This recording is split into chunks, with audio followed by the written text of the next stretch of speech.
고맙습니다. 네, 여러분 날씨가 많이 덥죠? 네, 어떻게 3일 동안에도 잘 지내셨습니까? 네. 자, 저도 잘 지냈을까요? 못 지냈을까요? 예, 잘 지냈을 것 같아요. 예, 잘 지냈으니까 오늘 여러분들 이렇게 뵙죠, 그죠? 예, 감사합니다. 역시 동규밖에 없어요. 저를 생각해 준 사람은.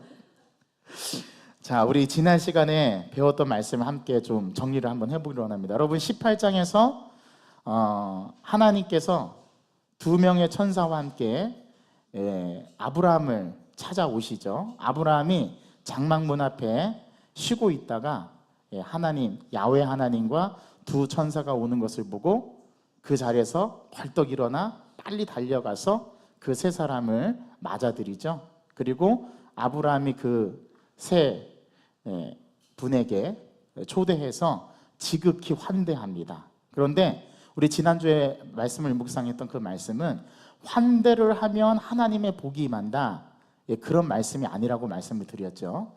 물론 아브라함이 세 천사를 지극히 환대를 합니다. 그런데 환대가 중요한 것이 아니라 그 하나님의 현존과 하나님의 임재를 경험하고 하나님께서 아브라함에게 약속하셨던 것, 특별히 이제 상속자에 대한 약속, 아들에 대한 약속을 하나님, 야훼 하나님께서 이제 아브라함에게 말씀하실 때 그 환대를 받고 나서 야훼 하나님께서 누구를 찾으시냐면 아브라함을 찾는 게 아니라 내 아내 사레가 어디 있냐 묻죠.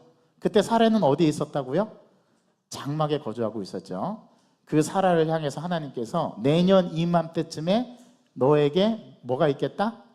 아들이 있겠다. 그랬더니 사라가 장막 뒤에서 어떻게 합니까? 반응이 어떻죠? 웃었어요. 왜 웃었을까요? 한마디로 사라는 이건 불가능하다, 안 되는 일이다. 그러니까 생물학적으로 인간으로서 가능하지 않다라는 게 사라의 생각이었죠. 그렇죠? 자, 이 사라의 모습이 우리에게 중요한 시사점을 제공해 주는데, 하나님께서 너의 내년 이맘때쯤에 아들이 있을 것이라고 예언했던 그 예언이 이 사라는 어떻게 받아들였어요? 불가능한 것으로 받아들였어요. 그 얘기를 딱 듣고 그 야훼 하나님께서 아브라함에게 뭐라고 말하냐면, 야, 사라가 저 장막 뒤에서 왜 웃느냐? 그랬더니 사라가 뭐라고 대답하죠? 나는 안 웃었는데요. 그렇게 대답합니다. 그때 하나님께서 아브라함과 사라에게 이렇게 말씀하십니다. 여호와께서 능히 하지 못할 일이 있겠느냐? 이 말을 뒤집어서 얘기하면 하나님은 불가능한 일이 없으시다. 즉 사라가 믿지 못한 불신앙에 대해서 하나님은 아니다라고 대답을 해주셔서 사라의 불신앙을 신앙으로 교정해 주시죠. 그게 바로 우리가 지난주에 함께 나눴던 말씀 18장의 핵심 메시지였습니다.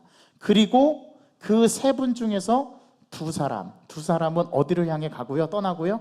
소돔과 고모라를 향해 떠나고 누구만 남아 계십니까? 야훼 하나님만 아브라함과 함께 남아서 두 분이 대화를 하죠. 자, 그때 하나님께서 장차 할 일, 소돔과 고모라를 멸망시킬 일에 대해서 아브라함에게 숨깁니까? 숨기지 않으십니까? 숨기지 않고 그 계획을 말씀하시죠. 자, 그때 아브라함이 이 야훼 하나님께 간청합니다. 자, 하나님은 어떤 하나님이죠? 공의의 하나님이시잖아요. 공의의 하나님이 의인과 함께 그 땅에 사는 의인을 멸하실 수 있다, 없다? 없다. 하나님은 그런 하나님이 아니시지 않습니까? 그러면서 아브라함이 의인 50명이 있으면 그 땅을 어떻게 하시겠습니까? 했더니 하나님께서 멸하지 않겠다. 그러면서 세 번을 간구하는데 세 번은 5명씩 줄어들어요. 의인을 간구하는 횟수가 50명에서 45명, 45명에서 40명으로 줄어드는데, 하나님께서 이 40명까지 아브라함이 간구했을 때 의인 40명이 있으면 어떻게 하시겠다고요? 멸하지 않겠다. 그리고 나머지 세 번, 총 6번을 간구하는데 나머지 세 번은 5명씩이 아니라 10명씩 차례대로 감하죠. 자, 결과적으로 그 소돔과 고모라 땅에는 의인 10명이 있어요? 없어요? 없어요. 그러니까 미달이에요, 미달. 의인이 10명이 없는데 제가 볼 때는 소돔과 고모라 땅에 의인이 한 사람도 없다라고 보는 게 정답일 겁니다. 그나마 하나님께서 아브라함의 이 6번에 걸친 간구를 통해서 하나님이 누구를 기억하셨어요? 롯을 기억하셔서 롯에게 은혜를 베푸는 그 이야기가 오늘 19장 소돔과 고모라를 멸망시키는 장면에서 소개가 됩니다. 그 이전까지가 바로 18장의 내용이었어요. 우리 18장의 내용을 통해서 우리가 깨달을 수 있는 중요한 메시지가 있다고 그랬죠. 첫 번째는 하나님의 사전에는 어떤 단어가 없다? 불가능이란 단어가 없다. 나폴레옹의 한 말이 아니라 먼저 하나님이 하셨던 말씀입니다.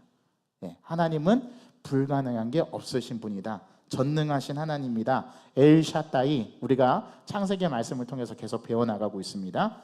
자, 두 번째, 하나님께서 아브라함을 선택하신 목적이 있다라고 말씀하셨죠. 자, 하나님께서 아브라함을 선택한 목적은 아브라함이 뛰어난 사람이고 또 그 아브라함이 속한 민족이 대단한 민족일 뿐만 아니라 아브라함이 순수한 히브리 혈통이어서 하나님께서 아브라함을 선택했다고 말씀드렸죠? 아니요. 그렇죠. 아닙니다. 하나님께서 아브라함을 선택한 목적, 분명한 목적이 18장 29절에 나오는데 그 내용이 뭐라고 그랬어요? 18장 19절. 하나님께서 아브라함을 선택한 목적은 하나님의 뜻에 따라서 뭐를 지켜 행하고 하나님의 도를 지켜 행하고 정의와 공의를 행하게 하시려고 아브라함을 선택하셨다 말씀드렸죠. 그렇죠? 자, 여기서 어떤 단어가 나오냐면 공의 또 정의라는 말이 나옵니다. 자, 공의는 뭐라고 말씀드렸어요? 히브리어로 ጼ데카라는 단어고 정의는 미슈파트라는 단어인데 뜻이 뭐예요? 공의는 하나님과의 바른 관계,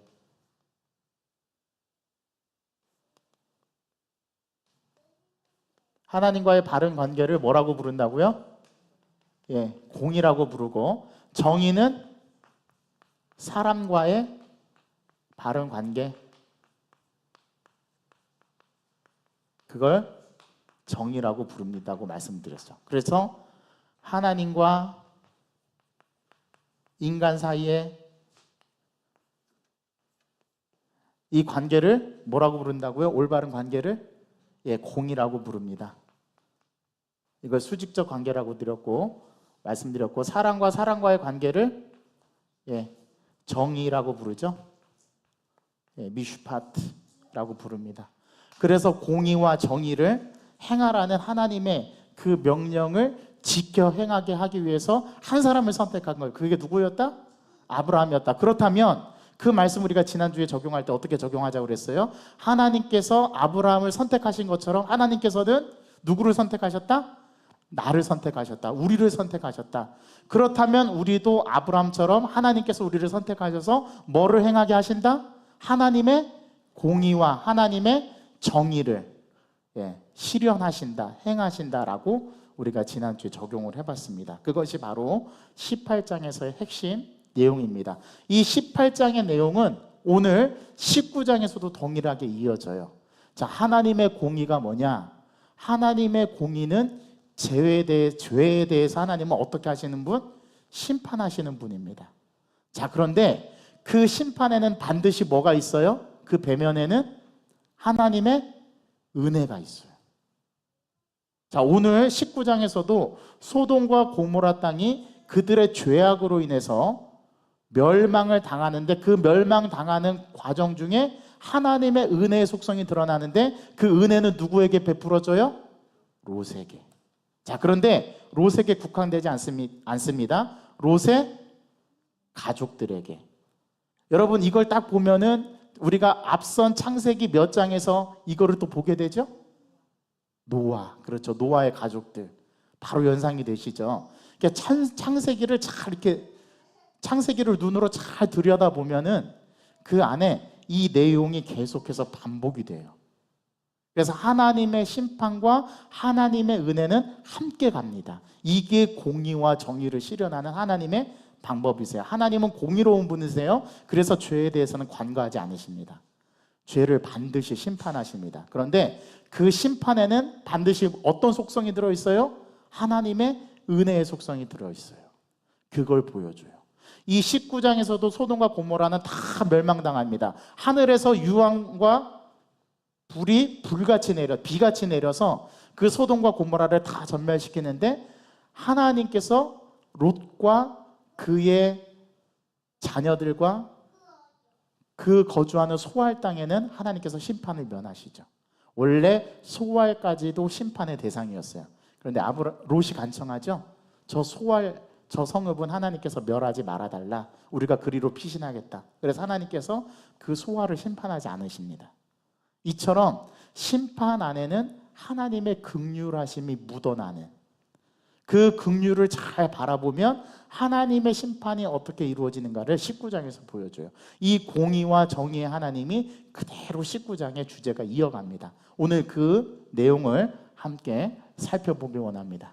자, 오늘 19장의 내용을 가만히 살펴보면 18장에 나오는 구조와 똑같습니다.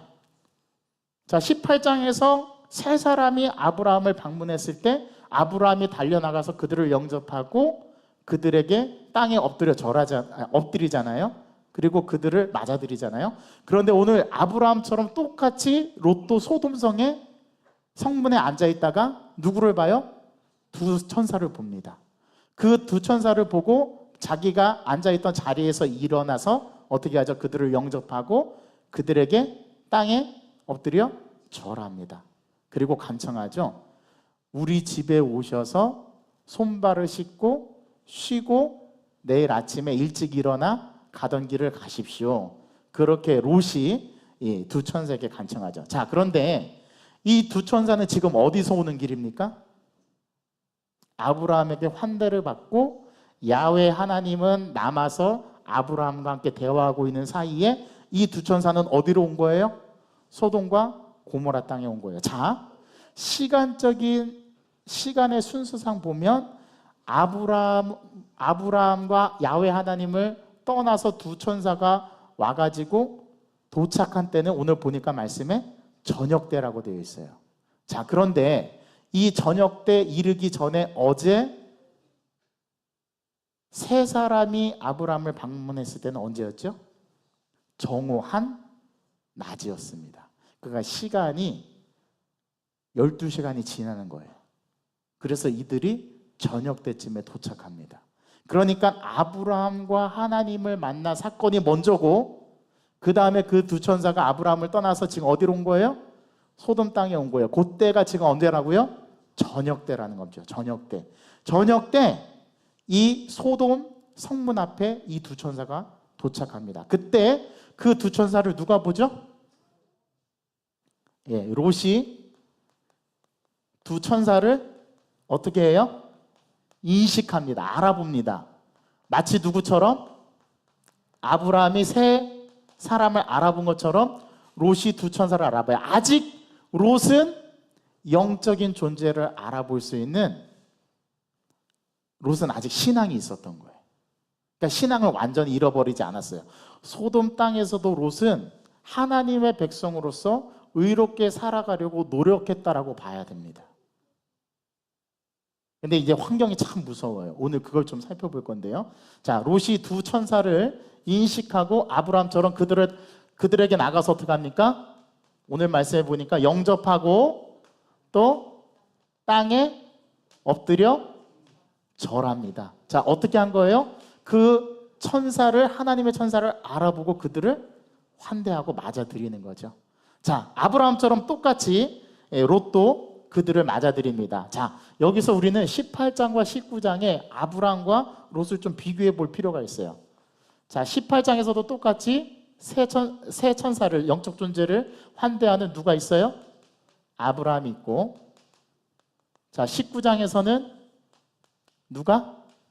롯이. 비교가 됩니다. 자, 보십시오. 자, 세 사람이 아브라함 때는 뜨거운 한 낮에 도착하죠. 자, 롯에게는 언제 도착합니까?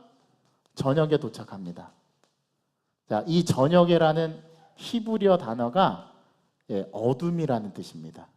그러니까 이제 소돔 고모라 땅이 어둠의 그림자에 사로잡혀 있음을 이 시가적인 때를 통해서 드러내주죠.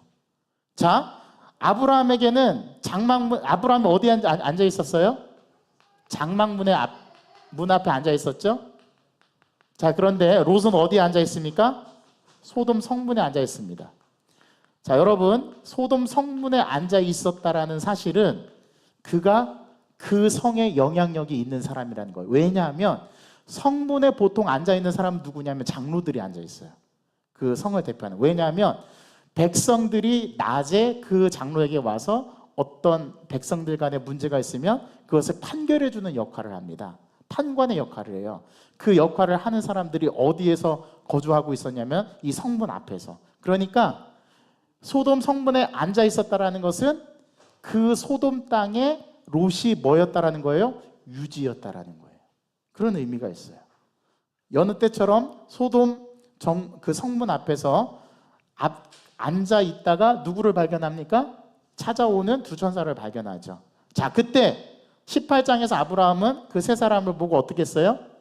일단은 영접하죠. 그리고 몸을 땅에 굽힙니다. 자, 롯은 어떻게 합니까? 똑같이 영접하고 땅에 엎드려 절합니다. 아직 롯은 감각을 잃어버리지 않았어요. 신앙의 감각을 아직 유지하고 있었다는 것을 우리는 이 롯이 영적인 천사를 두 눈으로 확인했다는 사실에서 우리는 이걸 캐치할 수 있습니다.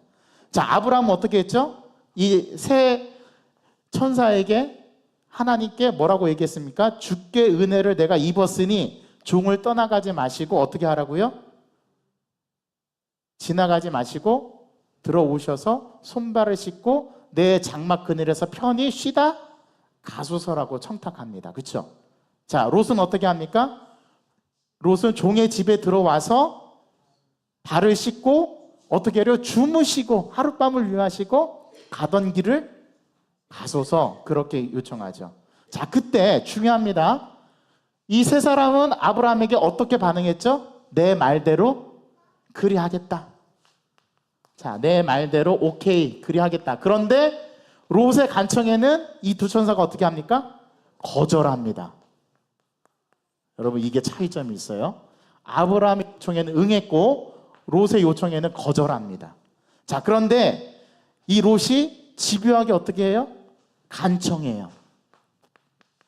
간청하자 마지못해서 그 요구를 들어줍니다. 첫 번째는 거절하고 두 번째 간청했을 때는 그 요구를 어떻게 했죠? 들어줍니다. 자, 아브라함은 이 세 사람을 맞이해서 어떻게 합니까? 첫 번째, 떡을 굽게 하죠. 그것도 몇 스아? 세 스아. 세 스아는 몇 리터? 8리터에 해당되는 양이라고 그랬죠. 자, 그 다음에 송아지 고기를 준비해서 극진히 대접하고 엉긴 젖과 우유를 제공합니다. 이거는 엄청난 환대예요. 자, 그런데 롯은 어떻게 하죠? 롯은 무교박만 구워서 식탁을 배설하죠. 자, 환대를 하는 수준의 차이가 아브라함과 여실히 드러납니다. 자, 그 다음에 아브라함의 경우에서는 그 모든 환대를 받고 나서 누구를 찾았어요? 사라를 찾았어요. 그리고 사라에게 뭐를 해줍니까? 수태고지를 해줍니다. 그때 사라는 웃었다라고 얘기했죠. 자, 롯의 경우는 어떻습니까?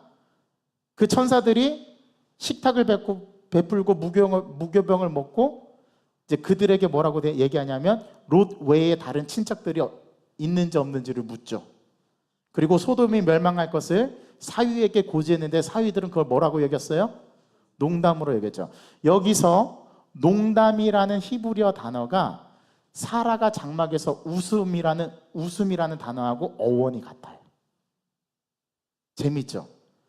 여러분, 아들을 임신할 것을 고지했을 때 사라는 웃었습니다. 웃었다라는 히브리어 단어가 차하크입니다. 차하크. 그런데 이 19장에서 롯의 사위에게 이 소돔과 고모라를 멸망할 테니 너희들은 도망하고 피해라. 그래서 목숨을 건져라라고 사위들한테 얘기를 해줬더니 그 사위들이 뭐라고 여겼어요? 농담으로 여겼어요. 여기서 농담이라는 말이 메차헤크라는 히브리어 단어인데 이게 차크라는 단어의 동일한 단어에서 나왔어요. 자, 그리고 아브라함의 경우에서는 사라는 웃었다라고 꾸중을 듣지만 나중에 하나님을 두려워해서 사라가 그 꾸중을 받아들이죠. 그런데 롯의 경우에는 그 사위들이 롯의 말을 무시하고 있다가 결국에는 목숨을 잃습니다. 이게 차이점이에요. 또 자신을 낮추고 아들을 약속받은 사라는 이제 1년 후에 아들을 얻게 되지만 롯의 아내는 어떻게 되죠? 불신앙으로 소금 기둥이 되어버립니다. 아브라함과 롯이 이렇게 18장과 19장이 계속 두 인물을 견주어가고 비교를 하고 있어요. 이 차이를 통해서 이 본문이 말하려고 하는 게 뭘까를 여러분들이 잘 오늘 생각을 해보셔야 됩니다. 자, 아브라함은 손님들을 대접하기 위해서 넓은 아량을 베풀었죠. 그런데 소돔 사람들은 어떻게 했습니까? 자신들이 대접받으려고 손님들을 삼켜버리려고 하죠. 이게 또 두 본문의 차이점이에요. 이 차이점을 통해 여러분 이거를 잘 생각하면서 오늘 본문을 읽으셔야지 이 말씀이 단순하게 소돔과 고모라를 멸망하는 본문이 아니라는 것을 깨달을 수 있게 됩니다. 이 두 가지 차이점을 여러분들이 잘 기억하고 계시기 바랍니다. 자, 오늘 말씀을 구체적으로 한번 들어가 볼게요. 19장 1절부터 먼저 4절 말씀 한번 보도록 하겠습니다. 자, 두 천사가 언제 도착하죠? 날이 저물 때. 어디에 도착합니까? 성문에 앉아있던 그 소돔 성문에 도착, 성에 이르죠? 자, 여기서 두 천사입니다. 두 천사. 두 천사는 누구와 함께 있었던 천사예요? 야훼 하나님. 그러니까 주의 사자인 거죠. 사자. 전령이죠. 전령. 두 천사가 소돔과 고모라의 죄악이 관영한지를 18장에 의하면 확인해 보러 간다 그랬죠? 확인하러 온 겁니다. 자, 요 사이에 지금 누구는 대화를 하고 있어요? 하나님과 아브라함이 의인 10명까지 간구하는 그 대화를 하고 있는 상황이에요. 그 사이에 이 두 천사는 도착을 했어요. 그래서 그 두 천사를 롯이 성문에 앉아있다가 알아봅니다. 그렇죠? 자, 그래서 아직 롯이 하나님의 두 천사를 알아볼 만큼 신앙이 있었다 없었다? 아직 있었다. 영적인 감각이 아직 있었어요. 아브라함과 대조적으로 두 천사는 롯의 제안을 어떻게 한다고요? 거절합니다. 와서 내 집에 들어오십시오. 그랬더니 이 두 천사가 롯의 환대를 처음에는 거절하고, 자, 두 번째에서는 받아들이죠. 그래서 롯의 집으로 갑니다. 아브라함의 비유하자면 장막이죠. 롯의 집에 들어가요. 그러니까 롯은 장막을 치고 살았던 아브라함의 삶과는 다르게 그 소돔 땅에 거주해서 집을 짓고 살았다는 걸 알 수 있어요. 그러니까 정착했다라는 거죠. 이해되시죠? 정착해서 그가 삶을 누려가고 있다라는 사실을 이 구절에서 읽어낼 수 있습니다. 자, 롯이 두 천사를 극진히 어떻게 합니까? 환대합니다. 그런데 이 극진히 환대하는 것이 누구와 차이가 나와요? 아브라함과는 차이가 나죠. 확실히 차이가 납니다. 여기서 환대했다라는 히브리어 단어 아사 미슈테라는 단어가 나오는데요. 이 뜻은 뭐냐면 연회를 말합니다. 연회. 이 연회는 언제 연회를 베푸냐면 왕이 등극할 때, 또 자기 아들이 졌을 때거나, 또는 큰 축제를 열 때 하는 연회. 그 연회에 쓰이는 아사 미슈테라는 단어가 이 롯이 두 천사를 환대했을 때 사용했던 단어로 나타나고 있습니다. 그런데 롯의 환대와는 대조적으로 이제 앞으로 펼쳐질 이 일들에 대해서 미리 예고를 하는 부분들이 이제 19장 5절부터 쭉 이하에 나오는데요. 자, 이렇게 롯이 두 천사를 환대하고 그 두 천사가 이제 쉬려고 할 때 밤사이에, 밤중에 누가 찾아와요? 소돔 백성들이 찾아와서, 자, 그런데 그 소돔 백성들이 오늘 말씀에 보면 뭐를 막론하고? 남녀를 막론하고 이 사람들의 롯의 집에 찾아와 가지고 너에게 온 손님을 어떻게 하라고요? 내놓으라.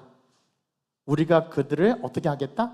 상관하겠다. 여기서 상관하겠다라는 말이 히브리어로 야다라는 말입니다.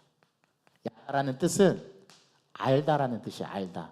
그런데 여기서 알미라는 것은 어떤 알미냐면 부부가 처음으로 결혼해서 그 부부가 다 벗고 서로의 은밀한 부분까지 확인했을 때 쓰는 단어가 야다입니다.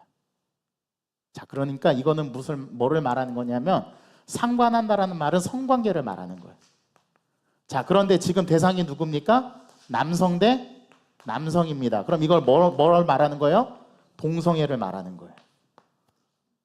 동성애는 구약의 율법에서 가장 혐오스러운 죄로 규정하는 죄 중에 하나예요. 여기서 상관하겠다는 것은 뭐냐면 관계를 맺겠다. 그 사람을 우리에게로 이끌어내라. 여러분, 소돔이라는 단어의 뜻이 소도미라는 단어에서 왔는데 그 뜻이 남색이라는 뜻이에요. 그러니까 이 소돔이라는 지명 자체가 굉장히 불경건하고 성적으로 굉장히 타락한 그러한 이름이라는 것을 드러내 줍니다. 모든 동성애 관계는 구약의 율법에 의해서 주요 범죄로 간주가 되는데요. 특별히 레위기 18장 읽어보면 이러한 것들이 잘 나타나고 20장에서도 이 동성애는 가장 혐오스러운 주요 범죄로 간주가 됩니다. 자, 여기에서 롯의 행동은 어떻게 되죠? 롯의 행동은 자, 소돔 백성들이 와서 그 두 사람을 이끌어내라고 했을 때 이 롯의 반응은 어떻습니까? 이 두 사람을 살리기 위해서 자기가 집 밖으로 나오고 문을 뒤로 걸어 잠그죠. 그리고 소돔 백성들에게 부탁합니다. 형제들아, 너희가 이런 악을 행하지 말라. 나에게는 두 딸이 있으니 차라리 내 두 딸을 너희들이 원하는 대로 하고 이 두 사람에게는 손을 대지 말라. 이 두 사람은 나에게 찾아온 누구다? 손님이다. 롯은 여기서 의로운 모습을 보여줍니다. 용감한 모습을 보여주죠. 자신에게 찾아온 손님들을 보호하기 위해서 자신의 딸을 희생시키려는 각오까지 합니다. 그런데 여러분, 이 롯의 행동이 이해가 되시나요? 협상을 하는 거죠. 지금 롯이 협상을 하죠. 협상 테이블을 마련합니다. 자, 나에게 찾아온 두 손님은 안 돼. 그런데 누구는 내어줄게? 내 두 딸은 아직 남자를 가까이 해보지 않은 여자야. 내 두 딸을 너희들이 원하는 대로 해. 하지만 내 손님은 안 된다. 여러분, 이 롯의 제안을 여러분 어떻게 받아들이시나요? 당시 사회적인 정황을 감안하더라도 이 롯의 행동은 바람직한 행위로 간주하기 어렵습니다. 그렇죠? 이미 롯은 이 소돔에 사는 그들의 가치관과 그들의 사회 문화와 그들의 정서에 이미 녹아들었어요. 물론 아직까지 하나님의 두 천사를 알아볼 수 있는 영적인 감각은 있다 하더라도 그 소돔에 물들어 사는 그들과 똑같은 형태를 이 롯도 물들었다라는 사실을 오늘 성경은 보여줘요.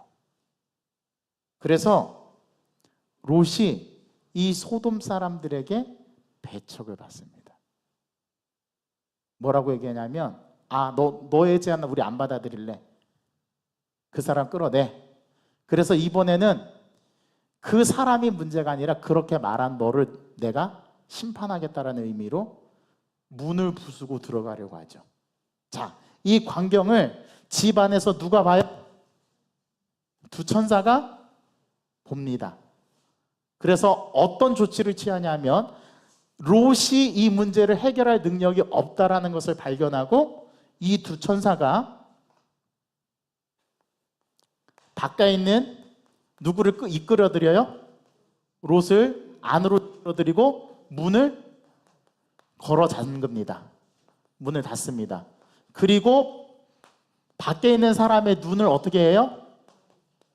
어둡게 해서 그들이 뭐를 찾지 못하도록 문을 찾지 못하도록 만들어버려요.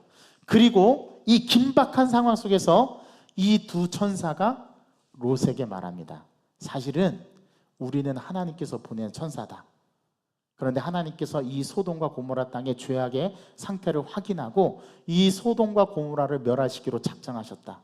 그러니까 너는 너의 사위와, 잘 들으세요, 너의 사위와 두 딸과 너와 관계된 모든 사람들이 더 있느냐 물어보고 있으면 그들에게 빨리 고지해서 여기를 떠나라고 해라. 그래서 너희들의 생명을 보존하라.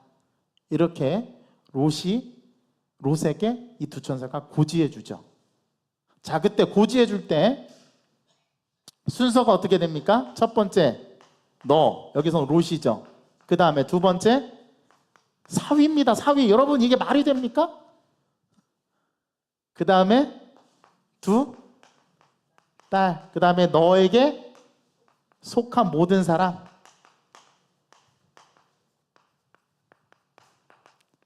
자, 이 심판을 앞두고 심판 가운데 뭐가 있어요? 은혜가 있어요. 어떤 은혜? 롯, 사위, 두 딸, 너에게 속한 모든 사람은 어떻게 돼요? 생명을 보존하라. 뭡니까? 구원이죠. 은혜인 거예요. 아브라함이 의로워서 구원받은 게 아니라 전적인 하나님의 주권에 의해서 구원이 베풀어져요. 이 긴박한 상황 속에서. 심지어 롯에게만 국한된 게 아니라 누구까지 확대가 됩니까? 사위에게도. 이게 참 논쟁거리예요. 여기서 사위가 왜 등장하는지, 왜 사위에게까지 구원이 베푸는지, 이게 참 알 수 없는 퀘션 마크긴 하지만 두 딸보다도 먼저 앞세웁니다. 사위를. 누가요? 두 천사가. 예, 확대되는, 구원이 확대되는 거죠. 예, 똑같은 구조가 창세기 6장과 9장에서 누구? 노아에게도 하나님께서 이런 은혜를 베푸시죠. 공동체의 구원이 안 되니까 개인 구원으로 갑니다. 왜냐하면 공동체의 구원을 위해서 아브라함이 6번에 걸쳐서 구했잖아요. 그런데 그곳에서 의인 10명이 없어요. 그래서 공동체의 구원은 물 건너갔어요. 공동체의 구원이 물 건너가자 하나님은 아브라함을 생각하셔서 누구를 살리기로 하나님께서 은혜를 베푸십니까? 그의 조카 롯. 그런데 롯뿐만이 아니라 그의 사위와 딸과 그에게 속한 모든 것까지 다. 자, 그리고 나서 롯이 사위에게 가서 말했는데 이 장인의 말을 들어먹어요? 안 들어먹어요? 안 들어먹죠. 자, 여기서 우리는 두 가지를 읽어낼 수 있어야 됩니다. 첫 번째, 이 사위들의 태도. 자, 이들에게는 역시 불신앙이라는 주제가 들어있죠. 믿지 않아요. 농담으로 여겼어요. 웃어버렸어요. 여기서 웃음은 비웃음입니다. 사위들이 농담으로 여겼다는 말은 장인의 말을 우습게 여겼다는 말이에요. 자, 두 번째, 지금 롯은 사위들에 의해서 어떤 취급을 당하고 있어요? 좋은 인정함을 못 받는. 이제 롯의 위치와 롯의 말의 진중함이 그들에게 먹혀들어요? 안 먹혀들어요? 안 먹혀들었다라는 것은 롯이 그에게 영향력이 있다 없다? 없다라는 의미입니다. 여기서 롯의 한계를 볼 수 있죠. 저와 여러분들은 어떤가요? 괜찮습니까? 자, 소돔과 고모라 사람들은 15년 전 어떤 일들을 겪었죠? 사해 동맹 지파 전쟁을 겪었잖아요. 자, 그때 소돔과 고모라 왕이 있었는데 이들이 다 누구에게 패였어요? 그돌라오멜 왕에게 패했을 때 누가 단까지 쫓아가서 이 소돔과 고모라에 있는 모든 가축과 모든 재산을 다 되찾아왔죠? 아브라함이. 이게 불과 몇 년 전에 있었던 일이에요? 15년 전. 그런데 그의 조카 롯을 지금 어떻게 취급하고 있습니까? 이건 배은 망덕이죠. 소돔과 고모라가 아브라함이 자신들에게 은혜를 베풀었던 것을 다 잊어버렸어요. 자, 이 모습은 어떤 모습을 보여주죠? 저와 여러분들의 모습을 보여줘요. 하나님은 우리를 구원하셨는데 어느덧 먹고 살만하고 우리의 신앙이 무뎌져 가면서 하나님과 점점 멀어지게 되니까 이제 하나님을 배은망덕하는 일까지 자행하는 게 우리 인간입니다. 저와 여러분인 거죠. 이 모습을 창세기 19장은 적나라하게 보여줘요. 창세기 19장은 소돔과 고모라가 멸망당했다는 게 포인트가 있는 게 아니라 그 배면에 숨어있는 인간의 악함, 인간의 죄성, 그 죄성과 맞물려서 하나님의 은혜가 어떻게 인간에게 주어지는지를 보여주고 싶었던 거예요. 창세기 18장과 19장에서 이 내용이 19장의 가장 핵심입니다. 그래서 이 두 천사가 롯을 구원하고자 노력을 하는데 이 롯이 반응이 어떻게 해요? 반응이 미지근해요. 자, 롯이 어떻게 했다고 그랬어요? 오늘 성경에 보니까 지체했다고 그랬어요. 지체. 자, 지체했다라는 말의 의미에서 여러분 뭐를 느낄 수 있습니까? 롯은 아직도 소돔과 고모라에 뭐가 있다? 미련이 있다라는 거죠. 그는 이 긴급한 상황 속에서도 이걸 못 놓는 거예요. 어떤 걸 못 놔요? 여기서 지금까지 자기가 털을 닦고 쭉 삶의 터전을 다져왔던 기득권, 내가 누리는 모든 것, 아니 지금 자기의 이 사는 터전이 심판당하게 생겼는데 그 와중에서도 행동을 못합니다. 왜요? 미련이 남아있어요. 그걸 우리는 이 구절에 이 지체에 따른 한 단어에서 읽어낼 수 있어요. 이게 저와 여러분이죠. 하나님이 내가 내게 보여줄 땅으로 가라고 내 마음속에 명령하는데 아이고 하나님 요거 어떡하죠? 요거 나에게 주신 거 요거 하나 요거 너무 좋은데 그럼 멸망당하는 거예요. 하나님이 빨리 도망가라고 할 때 도망가는 게 상책입니다. 순종하는 게 상책이에요. 그런데 롯은 반응이 뜨뜻미지근합니다. 지체합니다. 자, 지체하니까 어떻게 해요? 이 세상에 미련이 남으니까 두 번째, 이 롯이 어떻게 합니까? 결단을 못 내려요. 자, 이 미결단의 모습을 보여주는데 이거는 어떤 모습이죠? 미성숙한 모습이죠. 지금 이 긴박한 상황 속에서는 뒤도 돌아보지 말고 떠나야 하는데 미련을 두는 이 롯의 이 마음에는 성숙하지 못한 마음이 있습니다. 그래서 하다 안 되니까 이 두 천사가 어떻게 해요? 딱 롯을 붙들고 아내 둘을 딱 붙들고 그 다음에 두 딸을 붙들고 어떻게 하죠? 공중 부양해서 성 밖으로 딱 갖다 놓습니다. 야, 이렇게까지 해야 됩니까? 아니 밥을 다 차려줬으면 자기가 떠먹어야지 그걸 또 떠먹여서 줘야 돼요? 이게 누구의 모습입니까? 저와 여러분들의 모습인 거예요. 오늘 이 본문은 이걸 말하고 싶어요. 우리 인간의 죄성. 자, 은혜 가운데 불신앙이 또 하나 있습니다. 자, 누굽니까? 롯의 아내죠. 하나님께서 이 두 천사를 통해서 롯과 아내와 두 딸을 이 소돔 바깥으로 가져다 놓으셨어요. 그리고 어떻게 했어요? 너 빨리 도망해라. 네가 가야 내가 지금 심판을 할 건데 너 때문에 지금 내가 심판을 못하고 있다. 동은 터와요. 그 전에 이 소돔과 고모라 땅을 하나님께서 멸망시켜야 되는데 지금 그 소돔과 고모라 멸망이 누구 때문에 늦어지고 있어요? 롯 때문에 늦어지고 있어요. 그래서 롯에게 빨리 산으로 도망해라 그렇게 얘기하는데 여기서 또 롯의 이기심이 나옵니다. 하나님, 제가 저까지 가기가 너무 힘드니까 여기 앞에 있는 요 작은 성으로, 요 성은 작으니까 뭐 범죄한 것도 그렇게 많지 않을 거고 죄의 분량이 작을 거니까 여기로 피신해 주셔서 여기를 멸하지 말아주세요. 그런데 또 하나님이 그걸 어떻게 해요?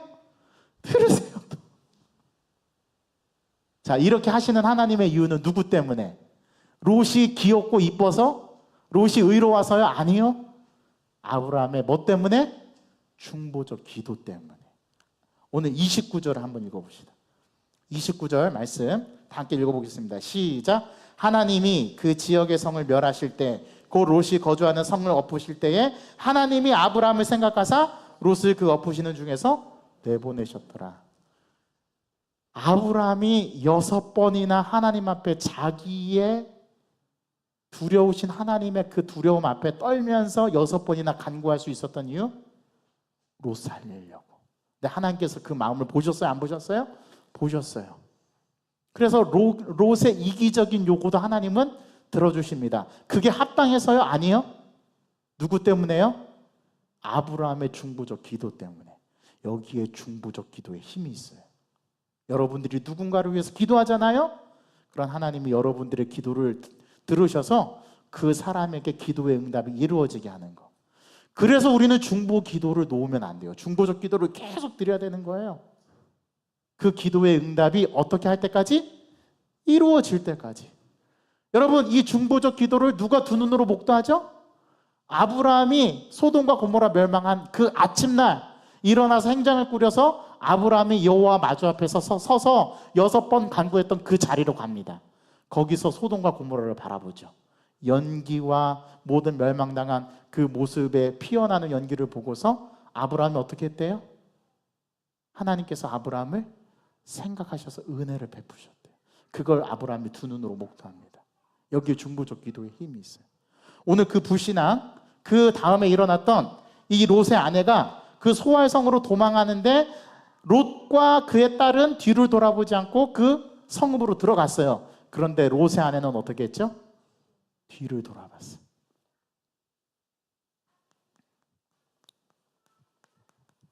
하나님의 명령에 뭐 한 거예요? 불순종한 거죠. 이거를 다른 말로 얘기하면 불신앙입니다.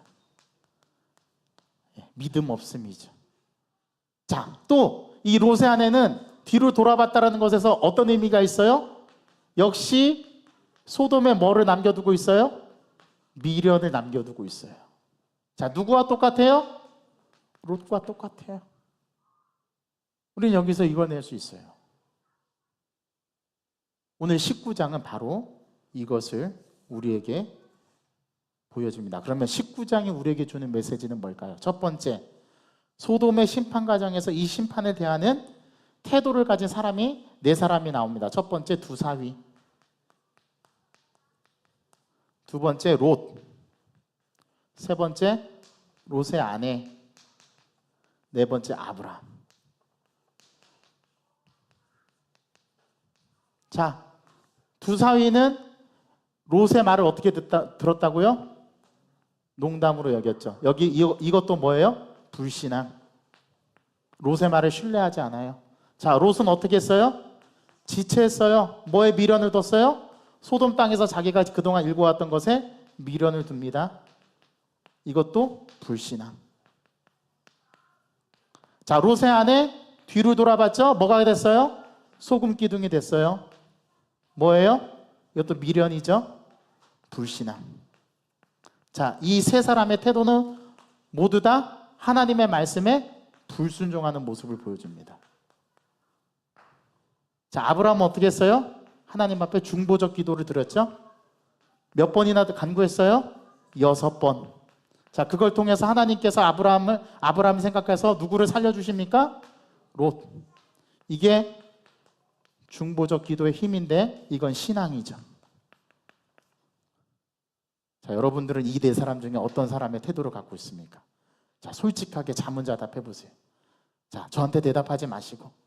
네, 그러면 여러분들의 신앙에 다 노출되니까 속으로만 대답하세요. 네. 이게 19장에서 말하려고 하는 첫 번째 메시지. 신앙의 태도를 분명히 하셔야 됩니다. 하나님 앞에. 자, 두 번째, 하나님의 심판은 반드시 어떻게 된다? 하나님의 심판은 반드시 성취된다. 자, 그런데 그 심판에는 배면에는 뭐가 있다? 은혜가 있다. 이 은혜는 우리 인간의 측면에서 우리 인간이 의로워서가 아니라 전적인 하나님의 뭐다? 자비다. 긍휼하심에 근거한다. 이게 19장이 보여주는 거예요. 여러분, 롯이 의로워서 구원받았습니까? 아니요. 하나님의 자비하심 때문에 아브라함의 중보적 기도를 생각하사 은혜를 베풀어 주신 거죠. 이게 은혜의 속성인 거예요. 세 번째, 하나님의 구원은 뭐와 뭐에 근거한다? 하나님의 공의와 정의 말씀드렸죠? 공의와 정의에 근거한다라는 거. 이 세 가지가 19장이 우리들에게 보여주려고 하는 메시지인 겁니다. 자, 이 말씀을 적용해 보겠습니다. 우리가 나흘 동안 이제 앞으로 삶을 살아갈 건데, 여러분들이 지금까지 신앙생활 해오면서 지금 현재 하나님에 대한 나의 태도는 어떤 겁니까? 롯처럼 미련이 생겨서 아직도 이 땅 가운데 놓지 못한 무엇이 있습니까? 그러면 여러분들은 떠나기 어려워요. 자, 저를 따라해 주십시오. 살아있을 때는 할 일이 있어서 좋고, 죽으면 갈 곳이 있어서 좋다. 여러분, 이 세상에 미련 갖지 마세요. 우리는 갈 곳이 있어서 좋은 거예요. 아직 살아있다면 할 일이 있어서 좋은 거예요. 죽으면 갈 곳이 있어서 좋고요. 왜 뭐가 아쉬웠겠어요? 우리는 다 하나님의 인생 가운데 사는 존재들인데, 롯의 아내, 오늘 등장한 두 사위 전부 다 미련을 갖고 있습니다. 이건 불신앙이에요.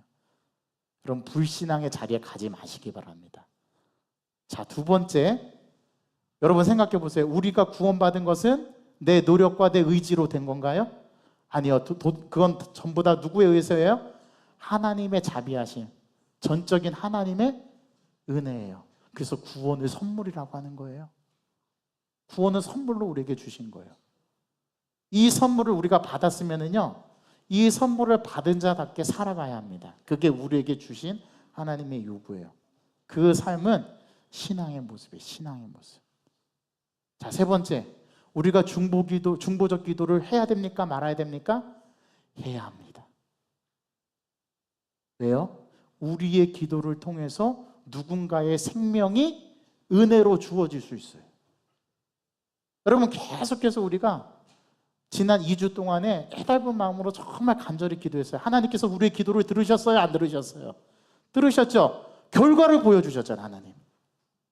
얼마나 우리가 마음 졸이면서 기도했습니까? 하나님께서 우리의 기도를 들으셨다는 거예요. 저는 이걸 믿습니다. 그래서 저는 계속 기도할 거예요. 여러분들의 가정을 위해서, 여러분들의 신앙을 위해서, 우리 병든 자들을 위해서, 아픈 자들을 위해서, 마음이 상한 자들을 위해서. 그 기도가 언젠가는 반드시 우리에게 응답으로 주어지는 거예요. 이걸 믿으시길 바랍니다. 이게 신앙입니다. 이게 믿음인 거예요. 그런 삶을 살아가는 저와 여러분 되기를 주님의 이름으로 간절히 소망합니다. 하나님 아버지, 감사합니다.